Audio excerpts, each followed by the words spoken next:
أيها الحفل الكريم والآن ئامانجی سازدانی دووەمین کۆنفرانسی وەبەرهێنرانی چیمەنتۆ لە شاری سلێمانی بۆ دانانی پلانێکی استراتیجیە کە خزمەتی زیاتر بە بواری پێشسازی بکات لە عێراق و وەرەمی کوردستان.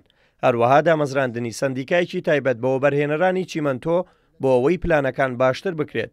لە کۆنفرانسەکەدا چەند وتارێک پێشکەش کراو لە وتاری پارێزگاری سلێمانیشدا جەخت لەسەر گرنگی شاری سلێمانی کرایەوە لە ڕووی پیشەسازیەوە.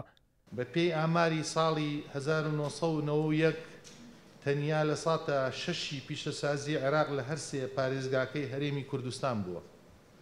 بەڵام ئێستا بەپێی ئاماری وەزارەتی پلاندانان و پیشەسازی عێراق لە 149 پیشەسازی عێراق لە هەرێمی کوردستانە و پارێزگاری سلێمانیش لەم بوارەدا پێشەنگە و لە 130 پیشەسازی عێراق لە شاری سلێمانیە. لە ئێستادا سێ کارگەی گەورەی پیشەسازی چیمەنتۆ لە سلێمانی بەرهەمیان هەیە کە بریتین لە کارگەکانی تاسڵوجە و ماس و بازیان.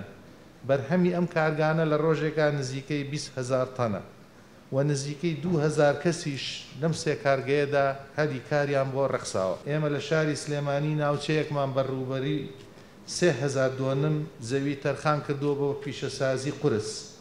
ئەو پرۆژەیەش ناوی پرۆژەی شاری پیشەسازیە لە ناوچەی عەربەد.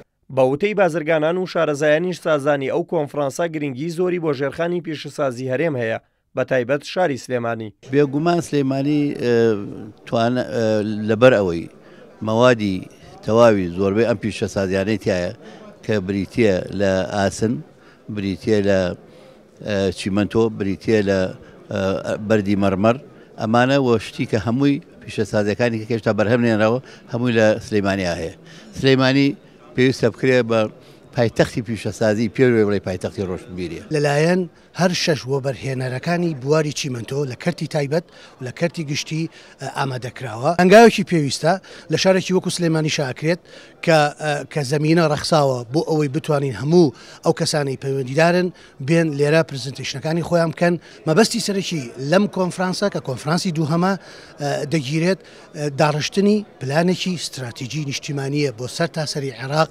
کۆنفرانسەکە ڕۆژانی 26 و 27 ئەم مانگە بەردەوام دەبێت.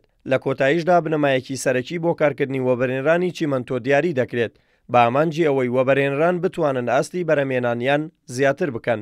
لە سەداسی پیشەسازی هەموو عێراق و وەرەمی کوردستان دەکەوێتە شاری سلێمانی. هەر بۆیە وەبەرهێنرانی چیمەنتۆ لە عێراق و وەرەمی کوردستان دەیانەوێت لە شاری سلێمانی و پلانێکی استراتیژی دابڕێژن کە لە خزمەتی زیاتری بواری پیشەسازی بێت لە عێراق و هەرێمی کوردستان.